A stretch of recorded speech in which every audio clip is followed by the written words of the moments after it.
नमस्कार, सत श्री अकाल, आदाब।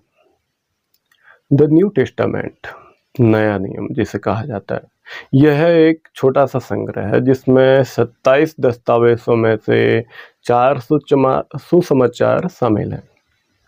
प्रेरितों के कार्य, पौलीन, देहाती और सामान्य पत्रियां यानी कि रहस्य उद्घाटन की पुस्तक। लेकिन इसके आकार के बावजूद इसने नींव रख दी इतिहास, धर्मशास्त्र और परंपराओं के लिए। दुनिया भर में लगभग 2.5 अरब से ज़्यादा और इसके आसपास ईसाई मौजूद हैं। ईसाइयों के पास शुरू से ही सेप्टुअजिंट के रूप में आधिकारिक ग्रंथ थे। हिब्रू बाइबल का ग्रीक अनुवाद न केवल प्रेरित पौलुस इसे आधिकारिक मानता है, जबकि फोर्थ गॉस्पेल के लेखक अक्सर सेप्टुअजिंट बाइबल को उद्धृत करते हैं, खास तौर पर यीशु के बारे में भविष्यवाणियों के पूर्ववृत्त के रूप में। लेकिन जैसे ही यीशु आंदोलन ने अपने स्वयं के पवित्र लेखन का निर्माण शुरू किया, तो हम कैनन की शुरुआत देखते हैं।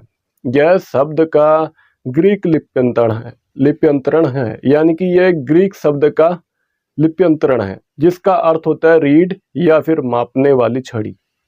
दूसरे शब्दों में, जो भी दस्तावेज मानक के अनुरूप नहीं होता उसे बाहर रखा जाता है। ईसाई धर्म की पहली कुछ शताब्दियों में बहुत सारे लेखों में यीशु मसीह के जीवन और शिक्षाओं के बारे में बात की गई है। तो फिर इस संग्रह को पवित्र दर्जा क्यों मिला? इसका गठन कब हुआ और किसने तय किया कि अंदर क्या था और बाहर क्या था, यानी कि इस किताब के अंदर क्या रखा जाएगा और इस किताब के बाहर क्या रखा जाएगा? इन 27 पुस्तकों के बारे में हमारे पास सबसे पहला साक्ष्य कैनन में केवल 27 पुस्तकें हैं, यानी कि इसमें जो 27 पुस्तकें हैं वो हमारे पास पहला साक्ष्य है, प्रूफ है, जो बिशप अथानसियस से आते हैं। मिस्र के शहर अलेक्जेंड्रिया का एक बिशप 367 ईस्वी में अथानसियस ने एक पत्र प्रसारित किया जिसमें यह निर्धारित किया गया था कि आपको कौन सी किताबें पढ़ने की अनुमति है और किसे पवित्र माना जा सकता है। इस संग्रह में उन्होंने उन सटीक 27 पुस्तकों को सूचीबद्ध किया जो आपको अपने आधुनिक न्यू टेस्टामेंट में मिलेंगी और अक्सर मिलती हैं। कुछ लोग सोचते हैं कि यह चर्च द्वारा आदेश देने का प्रमाण है कि नए नियम में क्या होना चाहिए, यह दावा करते हुए कि चर्च या यहाँ तक कि सम्राट कॉन्स्टेंटाइन ने नियंत्रित किया कि लोग कौन सी किताबें पढ़ सकते हैं और कौन सी नहीं। हालांकि हमें इस दौरान चर्च की शक्ति को बढ़ा चढ़ाकर नहीं बताना चाहिए।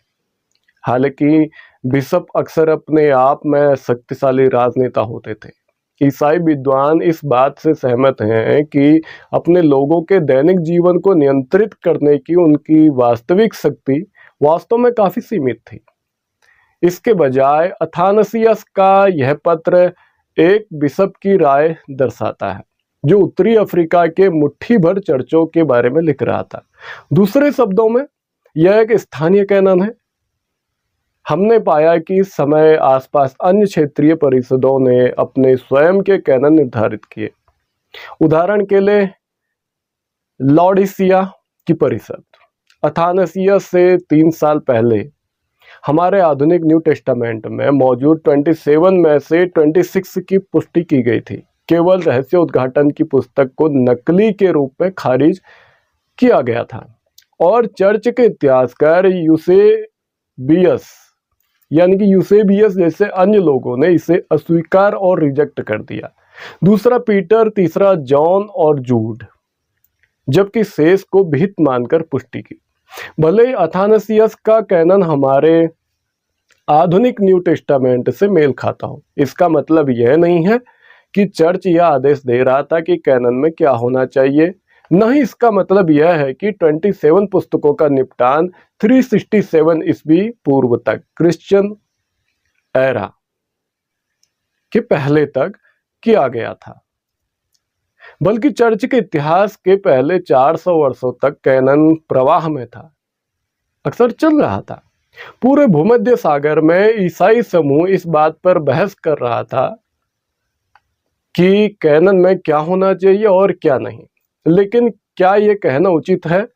निश्चित रूप से चर्च के इतिहास के पहले 400 वर्षों तक कैनन प्रभाव में था, लेकिन तीसरी शताब्दी तक भी कैनन की रूपरेखा अपेक्षाकृत स्थिर और रुकी हुई थी। उदाहरण के लिए fourth gospel Matthew, mark, Luke और जॉन को लें। इन फोर्थ गॉस्पेल पर हर कोई सहमत नहीं था। 180 में बिशप मॉर्सियन ने ल्यूक की पुस्तक को छोड़कर सभी को स्वीकार और रिजेक्ट कर दिया। अन्य जैसे थॉमस का गॉस्पेल और पीटर का गॉस्पेल बहुत लोकप्रिय थे, लेकिन इन्हें कभी भी उनकी लोकप्रियता नहीं मिली जितनी कि फोर्थ गॉस्पेल, जिन्हें हम न्यू टेस्टामेंट में देखते हैं।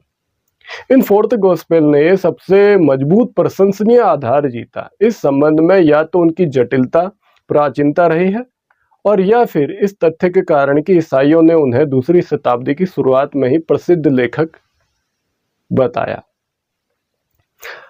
आइरेनियस, टार्टियन और जस्टिन जैसे ईसाई धर्मशास्त्री दूसरी शताब्दी की शुरुआत से ही इन 4 सुसमाचारकों यानी कि इन 4 सुसमाचारों को उत्कृत कर रहे थे, यानी इन पर काम कर रहे थे और इन्हें समझने और न्यू टेस्टामेंट में ऐड करने का या हटाने पर विचार कर रहे थे। पॉलिन एपिस्टल्स को भी शुरुआती समय से पवित्र माना गया। इस संबंध में ईसाइयों के पास सबूत है कि वे एक संग्रह के रूप में प्रसारित हुए। P46 नामक एक पपीरस संग्रह जो लगभग 200 क्रिश्चियन एरा का है, उसमें संपूर्ण पॉलिन कॉपर्स शामिल है। इसके अलावा बिशप मार्कियन ने पॉलिन एपिस्टल्स के लिए न्यू टेस्टामेंट में लगभग सभी अन्य पुस्तकों को बाहर कर दिया। तो जब तक अथानसियस ने 367 में अपना पत्र लिखा तो न्यू टेस्टामेंट कैनन के 2 प्रमुख विभाग, फोर्थ गॉस्पेल और पॉलिन एपिस्टल्स, पहले ही तय हो चुके थे। लेकिन चर्च यह आदेश नहीं दे रहा था कि लोग थॉमस के सुसमाचार के बजाय इन्हें पढ़ें। सच तो यह है कि ये किताबें पहले से ही बेस्ट सेलर थी। इसलिए यदि बिशप यह आदेश नहीं दे रहे थे कि न्यू टेस्टामेंट कैनन क्या होना चाहिए, तो हम किस ऐतिहासिक या समाज शास्त्रीय प्रक्रिया की ओर इशारा कर सकते हैं? क्या यह आज हमारे पास जो कुछ है इसके विकास की व्याख्या करेगा कि बाहरी बल के बजाय न्यू टेस्टामेंट कैनन में क्या होना चाहिए? कैनोनाइजेशन को एक जैविक प्रक्रिया के रूप में बेहतर ढंग से समझाया जा सकता है। जहां कुछ किताबें लोकप्रियता से बाहर हो गई, वहीं कुछ ने लोकप्रियता हासिल की।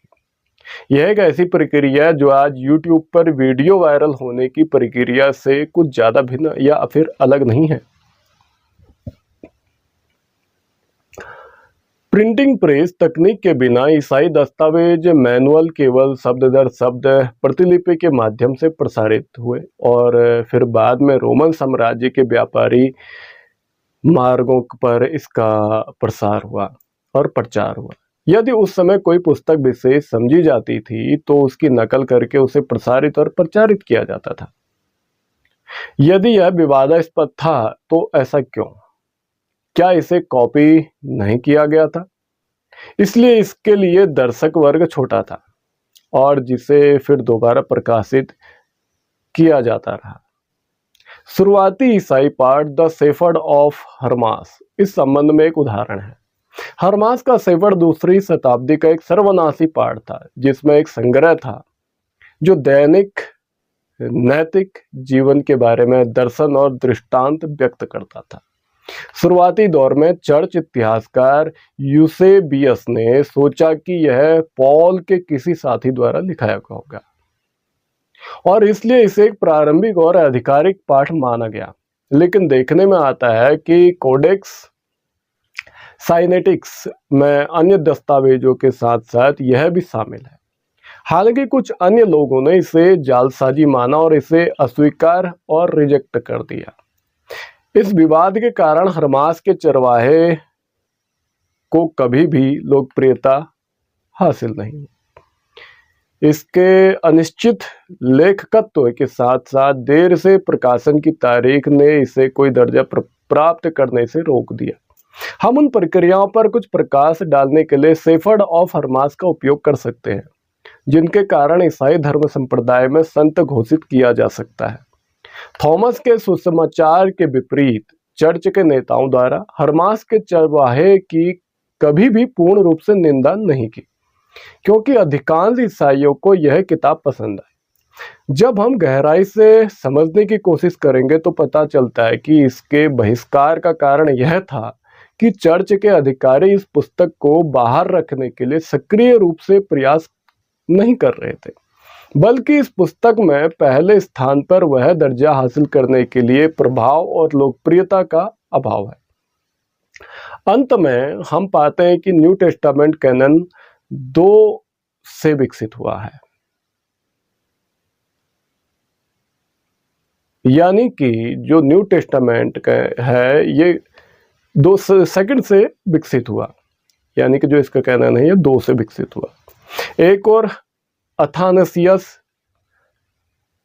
तो दूसरी तरफ यूसेबियस और चर्च फादर जैसे पढ़े लिखे अधिकारियों ने कुछ पुस्तकों की नकल की, जिससे अन्य किताबों को बाहर कर दिया गया। दूसरी ओर हम लोकप्रिय सर्वसम्मति की अधिक प्रक्रिया देखते हैं। जब तक बिस्पों ने कुछ पुस्तकों को संत घोषित करना शुरू किया, तब तक खेल के मैदान में गॉस्पेल और पॉलिन एपिस्टल का वर्चस्व हो चुका था, यानी कि फैल चुका था, और आधुनिक वर्तमान में नए नियम यानी कि न्यू टेस्टामेंट की रूपरेखा वास्तव में कुछ विवादास्पद पुस्तकों जैसे जूड, द्वितीय पीटर और सेफर्ड ऑफ हर्मास पर केंद्रित है। लेकिन बाद में कुछ पुस्तकों को ईसाई धर्म संप्रदाय में धीरे धीरे आधिकारिक और पवित्र पुस्तक के रूप में स्वीकृति मिल गई, जबकि अन्य इस प्रक्रिया से बाहर हो गए। संक्षेप में हम समझ सकते हैं कि न्यू टेस्टामेंट कैनन के लिए किसी एक व्यक्ति या प्रेरक कारक की ओर संकेत नहीं कर सकते। निश्चित रूप से इसमें सदियां लग गई और बिस्पों ने इसे आकार या नया चेहरा देने में महत्वपूर्ण भूमिका निभाई। लेकिन हमें प्रारंभिक चर्च की केंद्रीकृत शक्ति पर अधिक जोर देने से सावधान रहना चाहिए, क्योंकि प्रारंभिक चर्च विशेष रूप से पहली और दूसरी शताब्दी ईस्वी के दौरान, जब नए नियम की सभी पुस्तकें लिखी गई, न तो वह बहुत शक्तिशाली थी और न ही केंद्रीकृत, यानी कि ना तो किताबें शक्तिशाली थी और न ही वो केंद्रीकृत थी उनके कंसेप्ट पर। इसलिए ईसाई धर्म संप्रदाय के पास जो 27 पुस्तकें हैं वो आधिकारिक या दुर्घटना से नहीं, बल्कि सदियों की नकल और बहस के माध्यम से बची हुई है, जो एक व्यापक आम सहमत की ओर अग्रसर है। इससे ज्यादा कुछ नहीं। उम्मीद करता हूं आप अब समझ गए होंगे जो बात मैंने वीडियो के थंबनेल में कही है, क्या ये फेक है या नहीं, क्या इसमें कुछ नकली है या मिलावट है या नहीं। आप अब इशारे मात्र से काफ़ी कुछ समझ गए होंगे और इस संबंध में डिटेल वीडियोस आपको आने वाले टाइम में कंटिन्यू मिलेंगे, क्योंकि ऐसा बहुत कुछ है जो अक्सर जो पादरी हैं वो आम लोगों से छुपाते हैं, या फिर जो ऐसे कुछ लोग हैं वो आम लोगों को गुमराह करते हैं, जिसकी वजह से कई जगह वो मनमाने प्रचार करते हैं, कई जगह वो चमत्कार यानी कि मिरेकल यानी बहुत कुछ चीज़ें ऐसी दिखा के लोगों को गुमराह करके एक गलत मार्गदर्शन करते हैं। मेरी कोशिश है आपको सच्चाई से अवगत कराना, और उम्मीद करता हूँ आप सच्चाई को स्वीकार करेंगे। समय आने पर आपको डिटेल वीडियोस हर धर्म, हर संप्रदाय, हर टॉपिक से मिलेंगे। जो गलत है उसको गलत दिखाया जाएगा, जो सही है उसको सही दिखाया जाएगा, जो मिलावट होगी उसको मिलावट दिखाया जाएगा, जो बिल्कुल सत्य के आधार पर आधारित होगा उसको हम एक्सेप्ट करेंगे। परख के आधार पर प्रत्येक काम होगा। उम्मीद करता हूं आप वीडियोस को ज़्यादा से ज़्यादा शेयर करेंगे और चैनल को सब्सक्राइब करके मानवता को बचाने में अपना सहयोग करेंगे। हम जातिवाद और कट्टरवाद, रूढ़िवाद और किसी भी प्रकार के भेदभाव को खत्म करने के लिए निकले हैं। हमें मानवता और प्यार मोहब्बत से चलना है और धर्मों के नाम पर, जाति के नाम पर बंटवारा कहीं भी होता है उसको खत्म करना है। मानवता से बढ़ के कुछ नहीं है, यही बात जीसस कहते हैं और यही बात गुरु नानक साहिब कहते हैं, यही बात कृष्ण कहते हैं, यही बात मोहम्मद कहते हैं। तो उम्मीद करता हूँ प्रेम मोहब्बत और भाईचारे के लिए एक कदम बढ़ाएंगे, चैनल को सब्सक्राइब करेंगे और वीडियो शेयर करेंगे। नमस्कार, सत श्री अकाल, आदाब।